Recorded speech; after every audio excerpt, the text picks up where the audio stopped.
puede ser que el bueno y justo se hizo hombre y fuera a morir por el más vil pecador?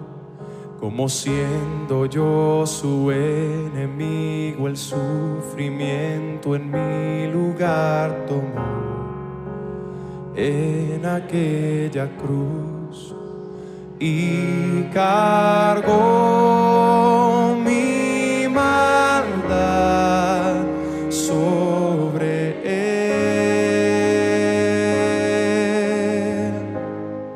Su rectitud por la fe mía es.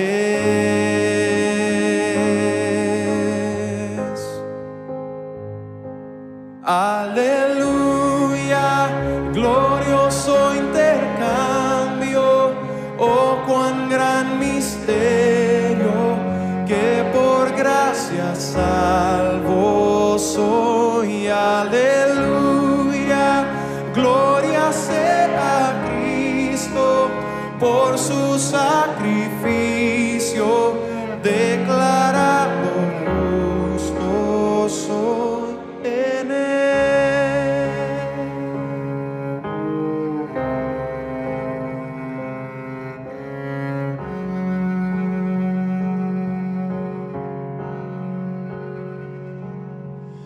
¿Cómo es posible que en Jesús, como a su Hijo, Él me recibió? Y su nombre llevo hoy, su perfecta vida de obediencia al Padre, al yo creer, Él me otorgó y perdón me dio, pues cargó mi maldad sobre él. Su rectitud por la fe mía es.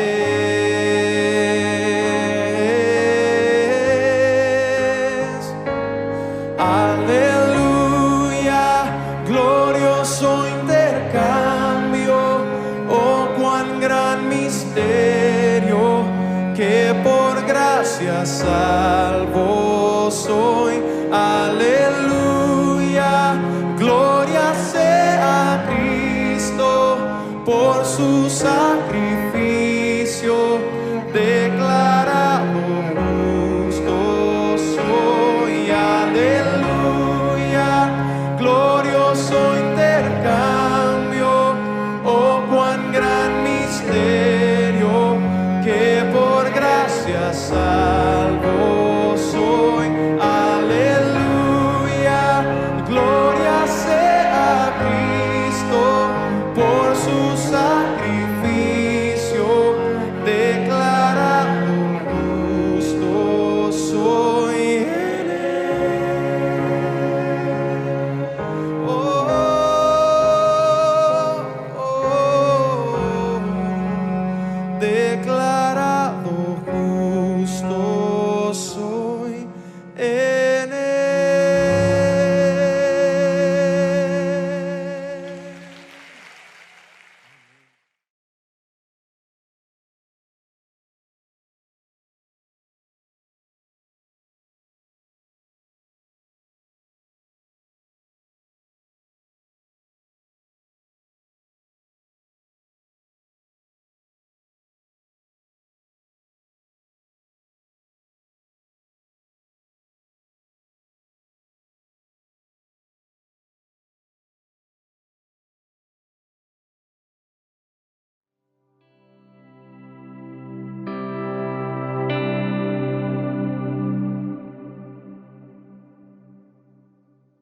Hola, bienvenidos al servicio de adoración de Iglesia Bíblica Casa del Evangelio.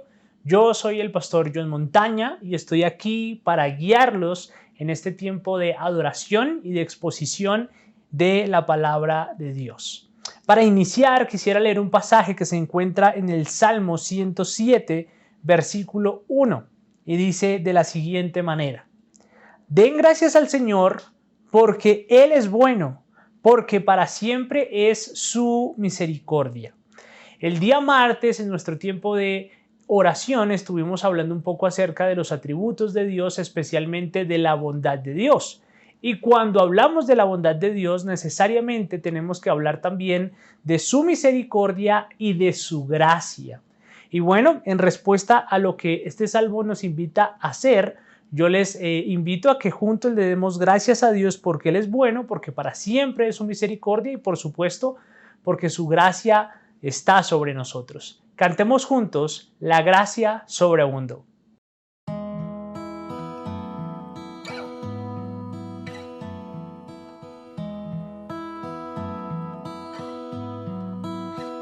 Si por la transgresión de un hombre la muerte reinó, cuanto más en Jesús nos es dada la gracia de Dios. Donde abundó el pecado fue mayor su amor, la gracia sobreabundó. Donde abundó el pecado fue mayor su amor, la gracia sobreabundó.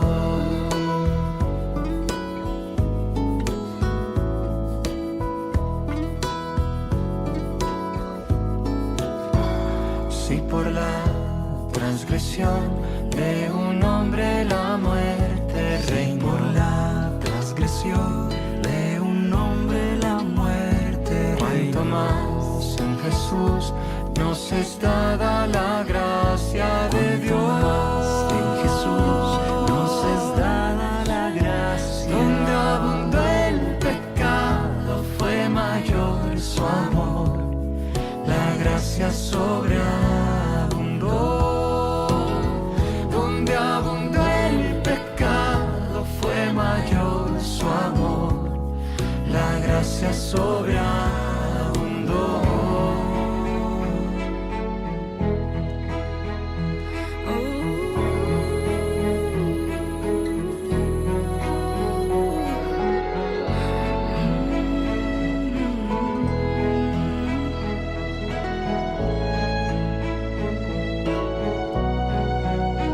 Donde abundó el pecado fue mayor su amor, la gracia sobreabundó. Donde abundó el pecado fue mayor su amor, la gracia sobreabundó. Donde abundó el pecado fue mayor su amor, la gracia sobreabundó. Donde abundó el pecado fue mayor su amor, la gracia sobreabundó.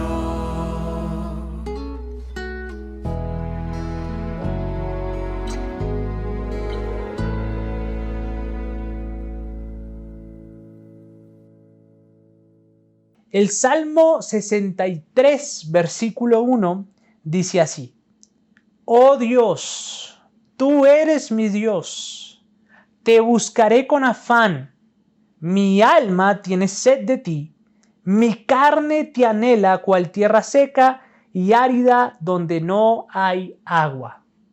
Bueno, poniéndonos en sintonía con lo que el salmista está describiendo aquí, yo quiero animarlos a que juntos cantemos: Señor, te necesito. Me postro ante ti y puedo aquí yo descansar.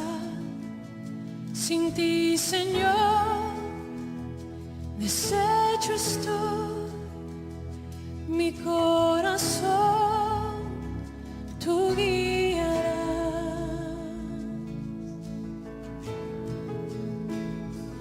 Oh Señor,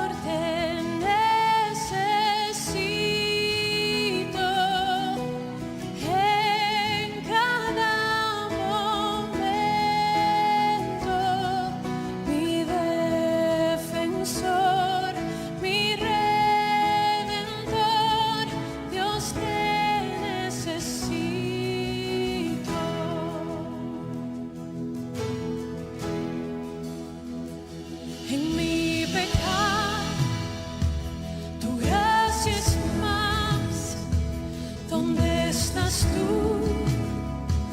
Tu gracia está. ¿Y dónde estás? Yo libre soy. Santidad es Cristo en mí. Oh Señor, te necesito en cada momento. Mi defensor, mi redentor, Dios te necesito. Enséñame a cantarte a ti. Al venir la tentación, cuando débil soy, rendirme a ti. Mi esperanza y salvación. Enséñame a cantarte a ti. Al venir la tentación, cuando débil soy, rendirme a ti. Mi esperanza y salvación.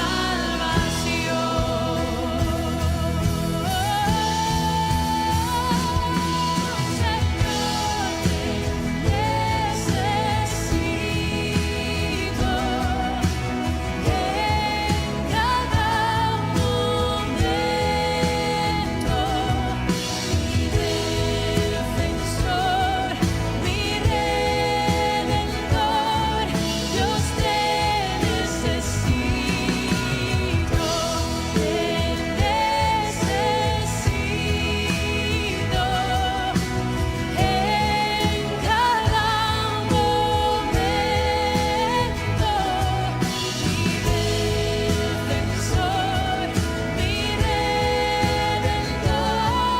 Mi defensor, mi redentor, Dios te necesito. Señor, te necesito en cada momento. Mi defensor, mi redentor, Dios te necesito. Mi defensor, mi redentor, Dios te necesito.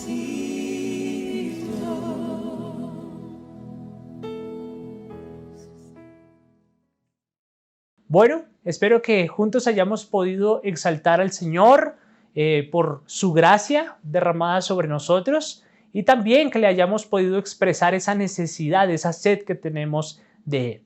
Ahora, antes de pasar a nuestro tiempo de exposición de las Escrituras, quiero animarlos a que juntos hagamos una oración integral en donde presentemos adoración, acción de gracias, confesión de pecados y también algunas de nuestras peticiones.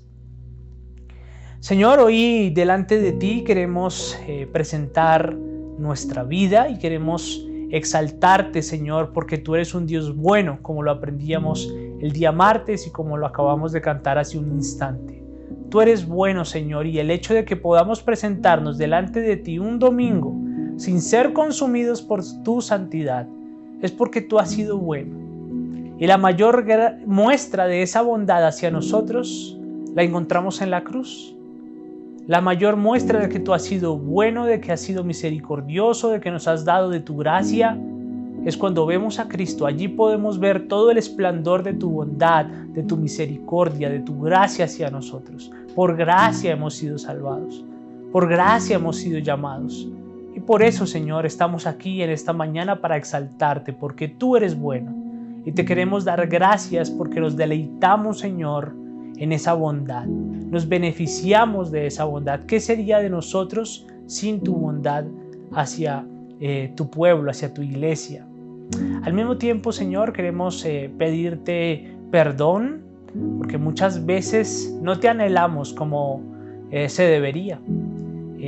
Hace un instante cantábamos, Señor, te necesito en cada momento. Pero muchas veces, Señor, nos olvidamos de que hay que buscarte a diario, de que hay que buscarte a través de las escrituras, a través de la oración. Llenamos de ocupaciones, Señor, y nos olvidamos de cuán importante es venir delante de ti y decir, Señor, te necesito. De hecho, una de las pruebas más grandes de que te necesitamos es cuando oramos, porque así demostramos, Señor, así probamos que dependemos de ti, que tenemos conciencia de la necesidad que tenemos de ti. Así que perdónanos, Señor, si a veces actuamos como si fuésemos entes independientes que no necesitamos de ti. Por supuesto que lo hacemos, Señor, y hoy queremos anhelarte, pedirte que coloques sobre nosotros una sed por ti, una sed por tu palabra, una sed por la oración, una sed por amar al hermano, una sed por amar a la iglesia. Señor, coloca esa sed, esa necesidad en nosotros.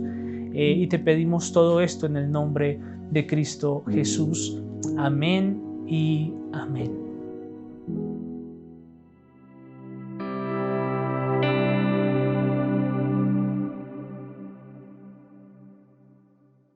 Bueno, y después de este hermoso tiempo de adoración, vamos a pasar al tiempo de exposición de la palabra de Dios y vamos a continuar viendo algunas pinceladas del Evangelio de Marcos. Ya hemos visto enteramente el capítulo 7 y hoy vamos a pasar al capítulo 8. Así que si usted tiene su Biblia allí, vamos a Marcos capítulo 8 y vamos a leer desde el versículo 1 hasta el versículo 21.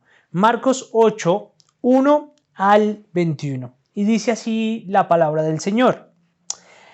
En aquellos días, cuando había de nuevo una gran multitud que no tenía que comer, Jesús llamó a sus discípulos y les dijo: Tengo compasión de la multitud porque ya hace 3 días que están junto a mí y no tienen que comer.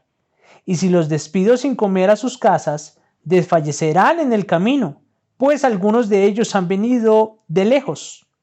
Sus discípulos le respondieron: ¿Dónde podrá alguien encontrar lo suficiente para saciar de pan a estos aquí en el desierto? ¿Cuántos panes tienen?, les preguntó Jesús. Ellos respondieron: 7.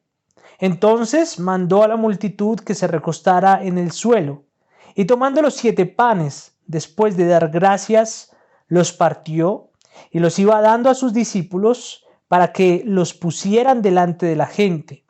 Y ellos los sirvieron a la multitud. También tenían unos pocos pececillos, y después de bendecirlos, mandó que éstos también los sirvieran. Todos comieron y se saciaron, y recogieron de lo que sobró de los pedazos 7 canastas. Los que comieron eran unos 4,000. Jesús los despidió, y subiendo enseguida a la barca con sus discípulos, se fue a la región de Dalmanuta. Entonces salieron los fariseos y comenzaron a discutir con él, buscando de él una señal del cielo para poner a prueba a Jesús. Suspirando profundamente en su espíritu, dijo: ¿Por qué pide señal esta generación? En verdad les digo que no se le dará señal a esta generación. Y dejándolos se embarcó otra vez y se fue al otro lado del lago. Los discípulos se habían olvidado de tomar panes y no tenían consigo en la barca sino solo un pan. Jesús les encargaba diciendo: Tengan cuidado, cuídense de la levadura de los fariseos y de la levadura de Herodes.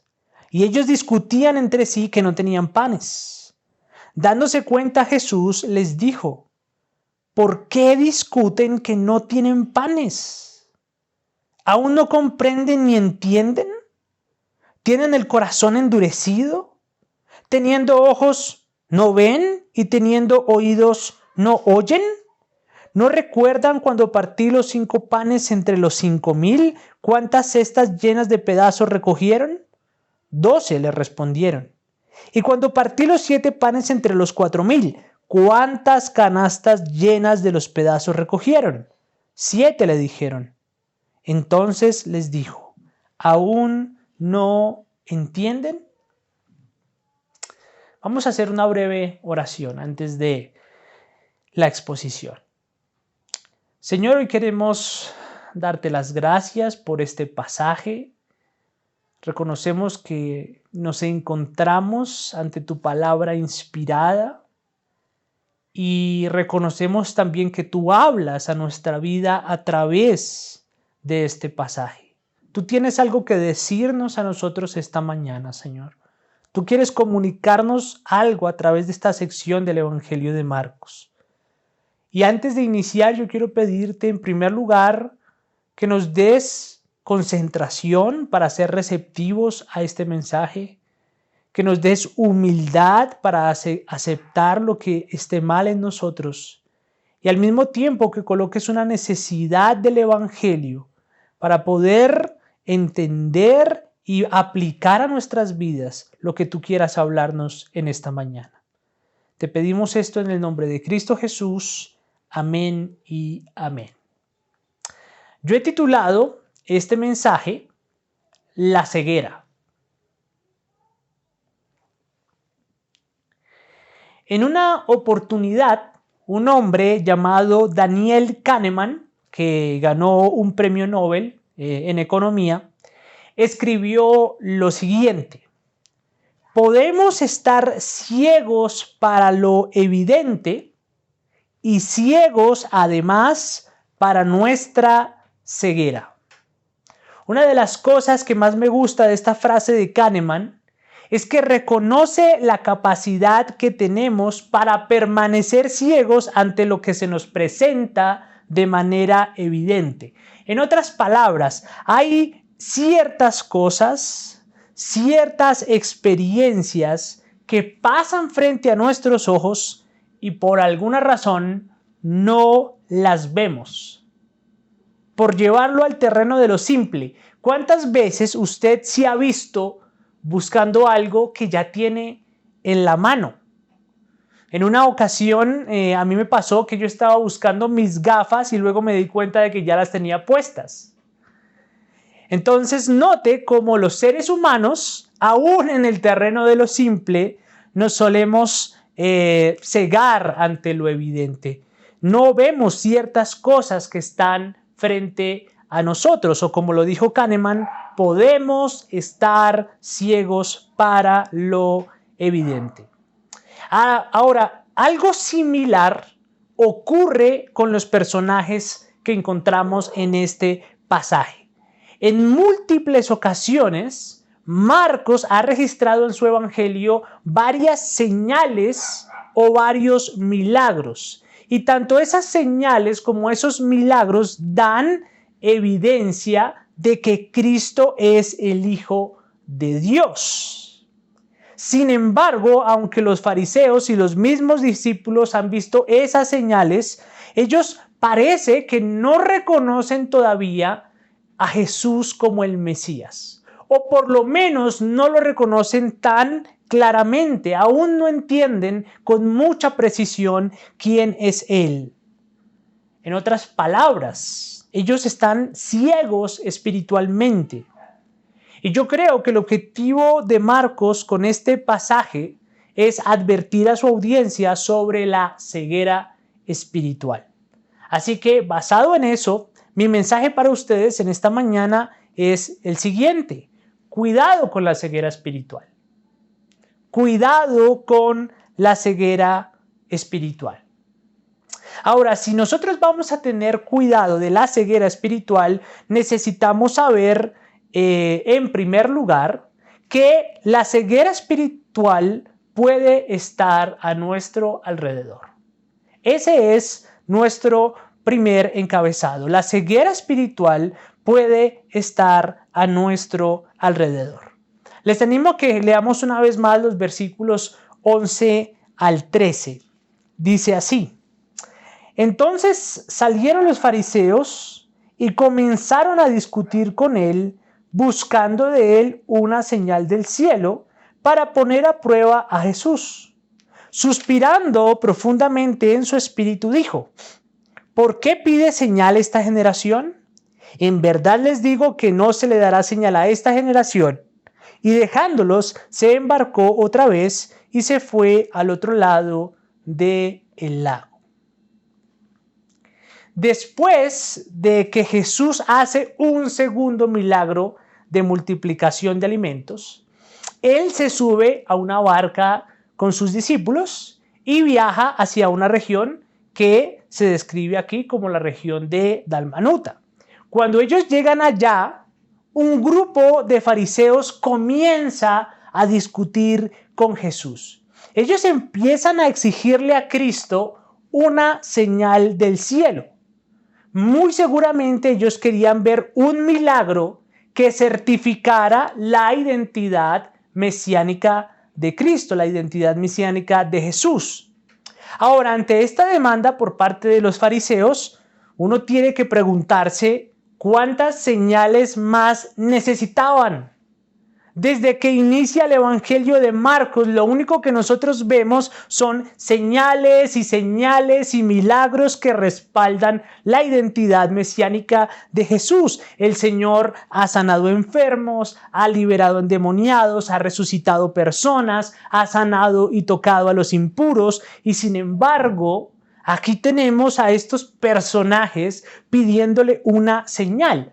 ¿Cuántas señales necesitaban?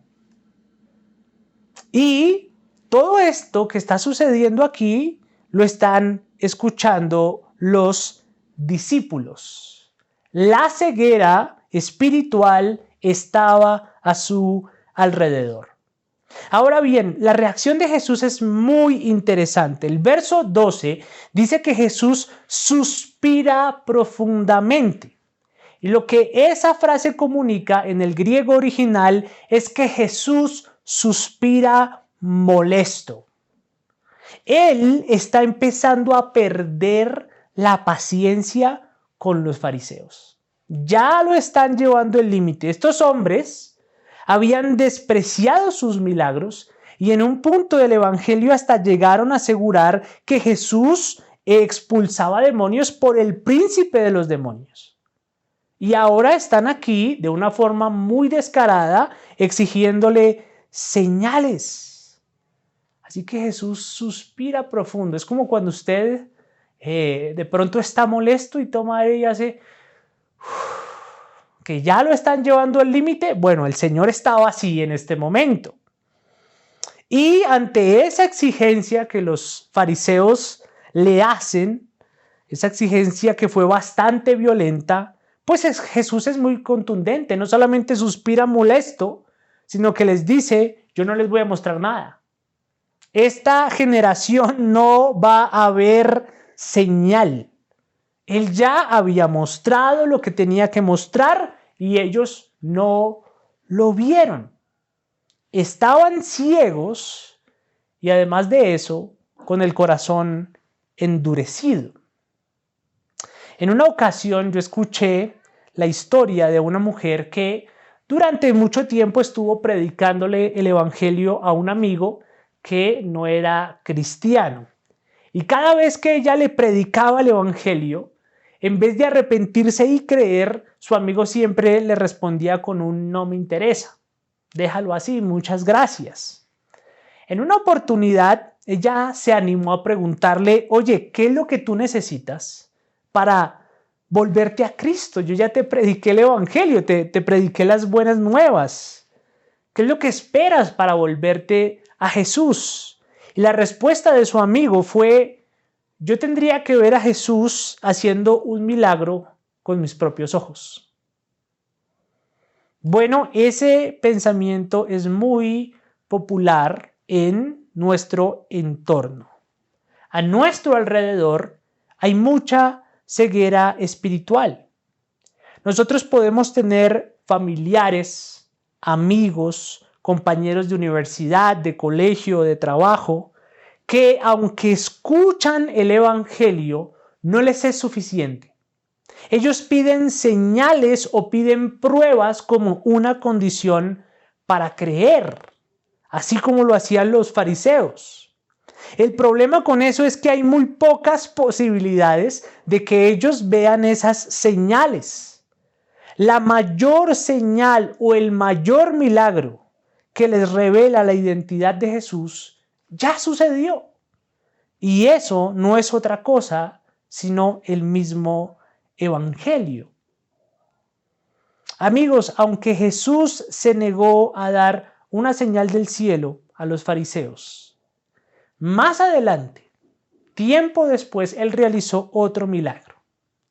Y ese milagro no fue una multiplicación de panes y peces, como lo vemos al principio del capítulo, sino que la señal consistía en que Cristo mismo, como el pan de vida, entregaría su propio cuerpo por su pueblo.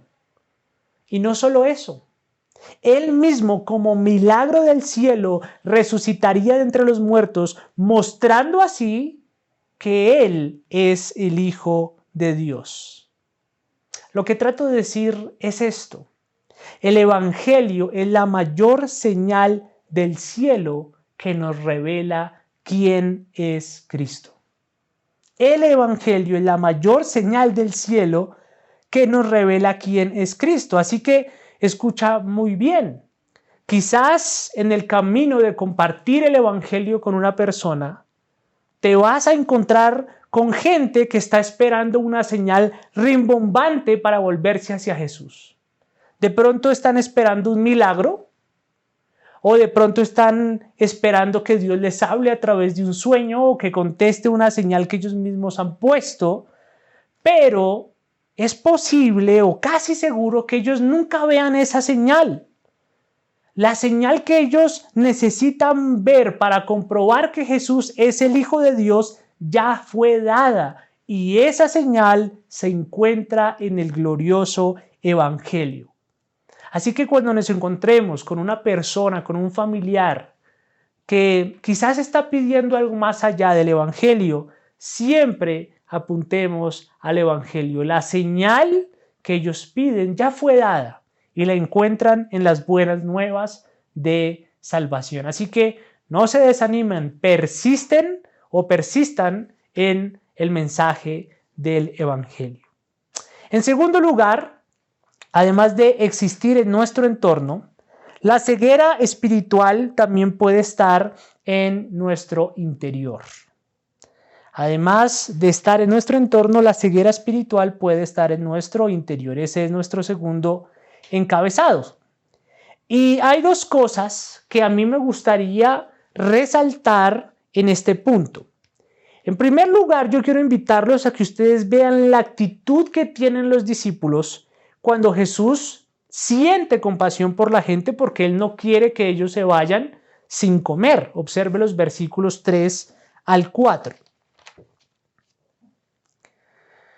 Dice: y si los despido sin comer a sus casas, desfallecerán en el camino, pues algunos de ellos han venido de lejos. Sus discípulos le respondieron: ¿dónde podrá alguien encontrar lo suficiente para saciar de pan a estos aquí en el desierto? ¿Cuántos panes tienen?, les preguntó Jesús. Ellos respondieron: 7.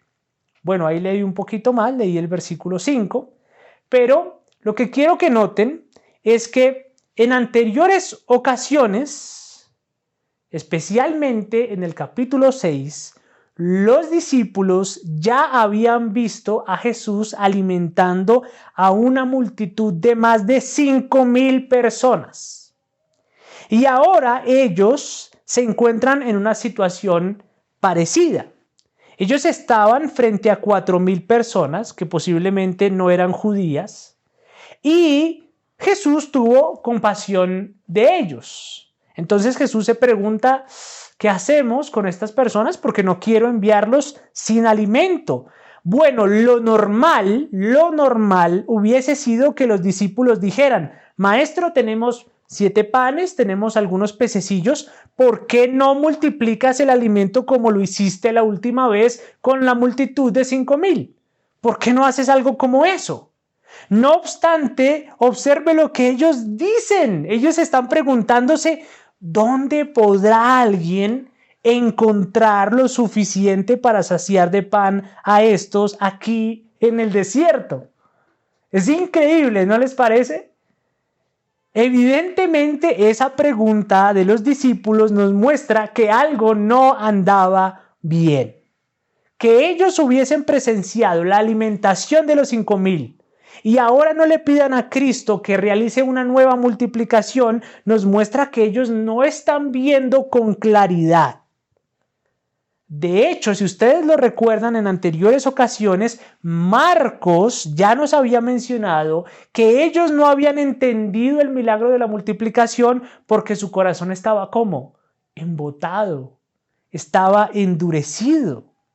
Así que esta es una de las cosas que yo quiero que notemos. Ellos no ven con claridad y esto se ve claramente aquí en esta multiplicación para las 4,000 personas. Ahora, la segunda cosa que quiero que ustedes noten es la reacción de los discípulos en los versículos 14 al 20. Acompáñame a los versículos 14 al 20 y leámoslos juntos. Dice: los discípulos se habían olvidado de tomar panes y no tenían consigo en la barca sino solo un pan.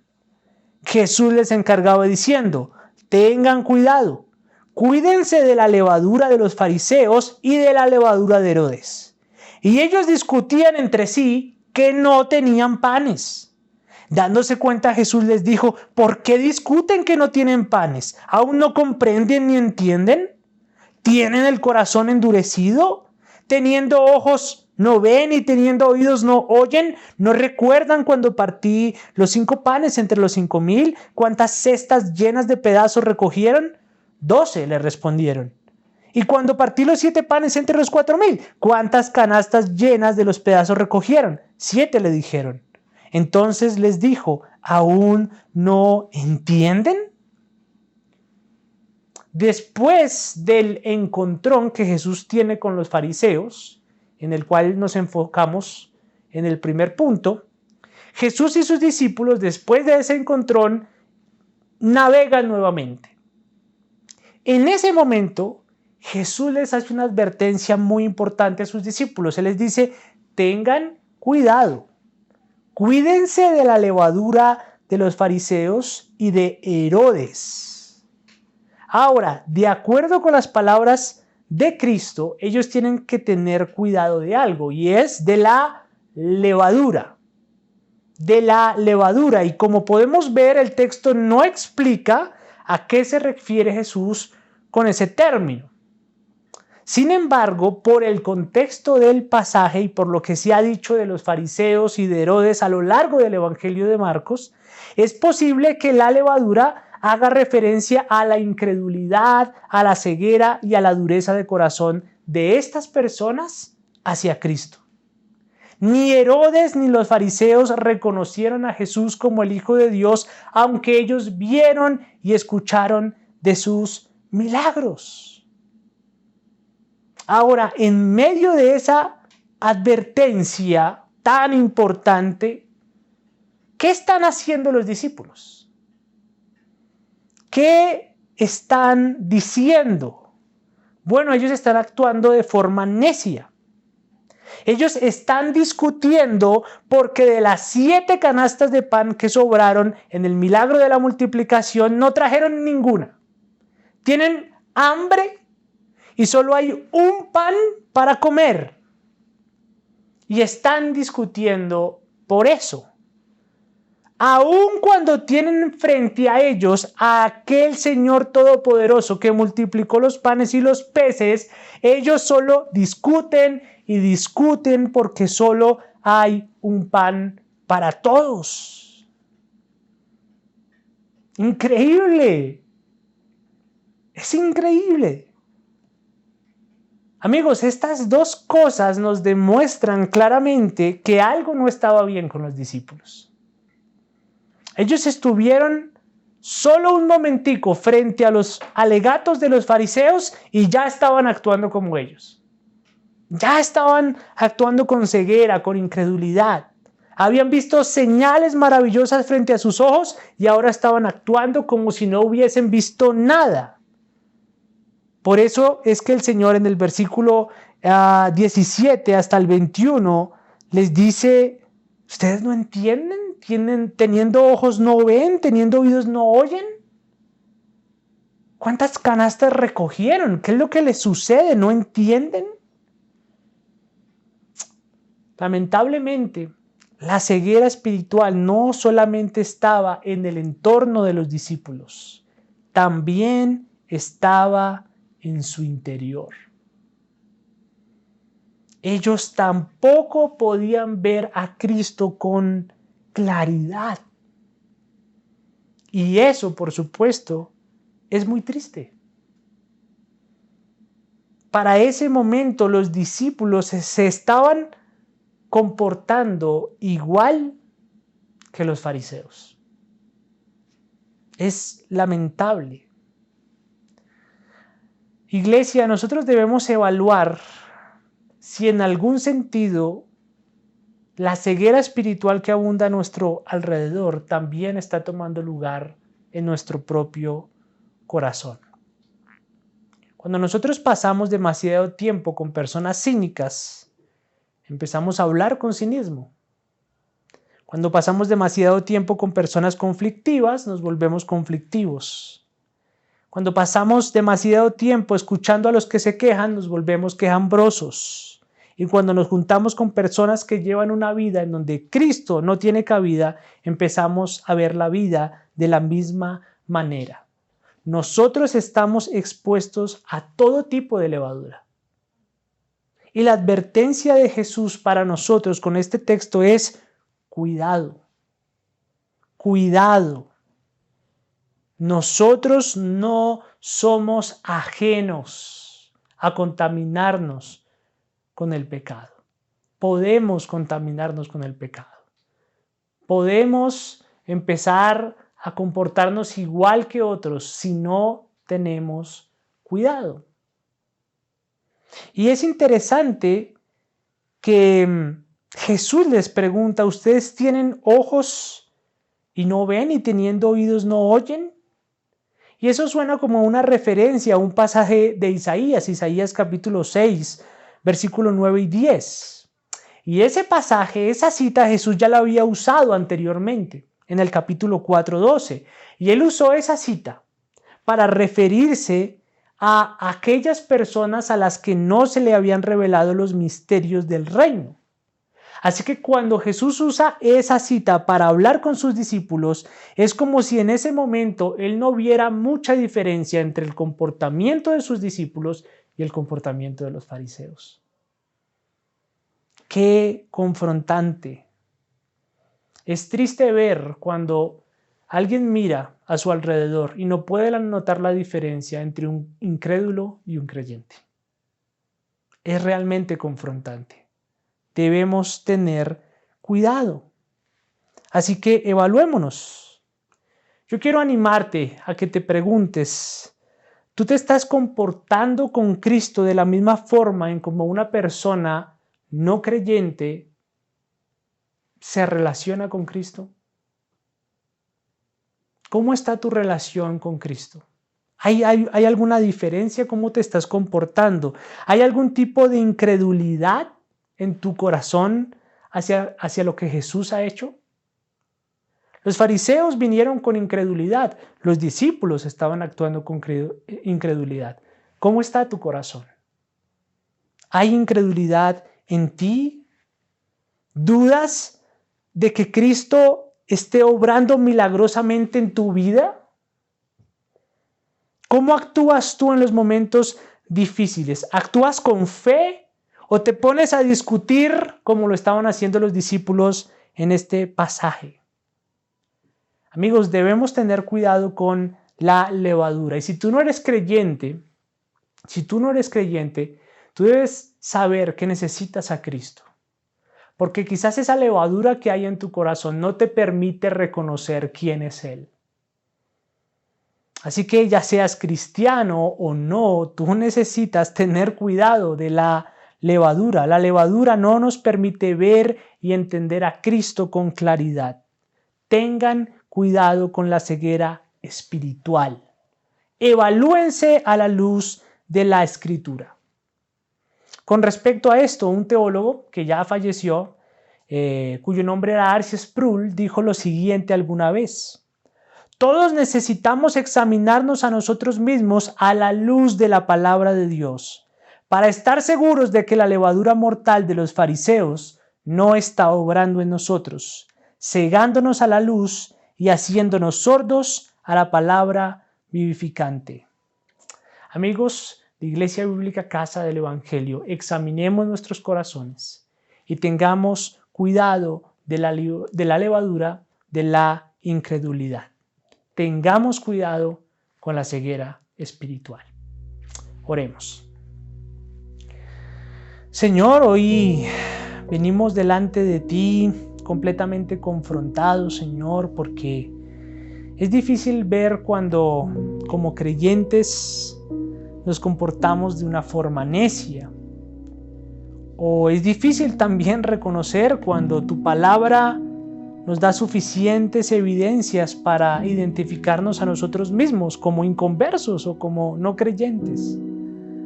Señor, hoy nos arrepentimos por nuestra incredulidad, por nuestra ceguera espiritual, porque aunque tú nos has revelado cosas maravillosas acerca de ti en el Evangelio, en la palabra, siempre estamos pidiendo más y más señales cuando ya las has dado todas.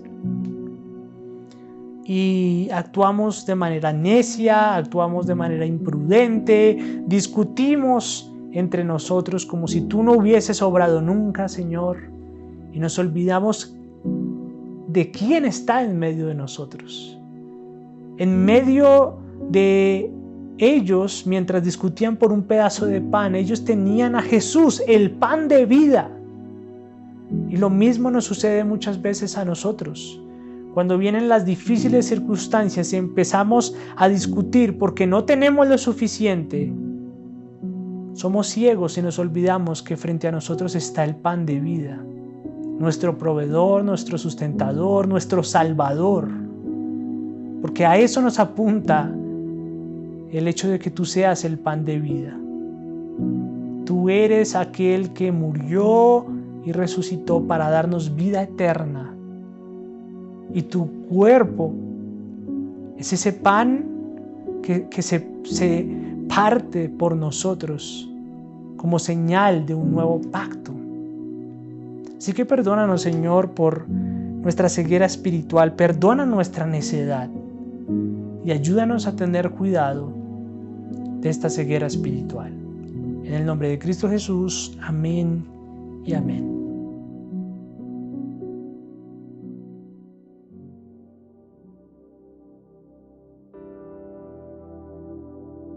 Damos gracias al Señor por este tiempo de ministración a través de la adoración y la predicación de su palabra. Oramos para que haya sido edificación para tu vida y la de toda tu familia. Te invitamos a compartir los links de estas enseñanzas a otros para que también puedan ser edificados. Aunque no nos estamos reuniendo físicamente, puedes seguir ofrendando para el sostenimiento de esta obra a través de los medios ya indicados. Estamos confiados de que el Señor gobierna desde el cielo y está en control de este tiempo. Él es nuestro proveedor y nos seguirá sosteniendo como lo ha hecho hasta ahora. Que Dios les continúe bendiciendo.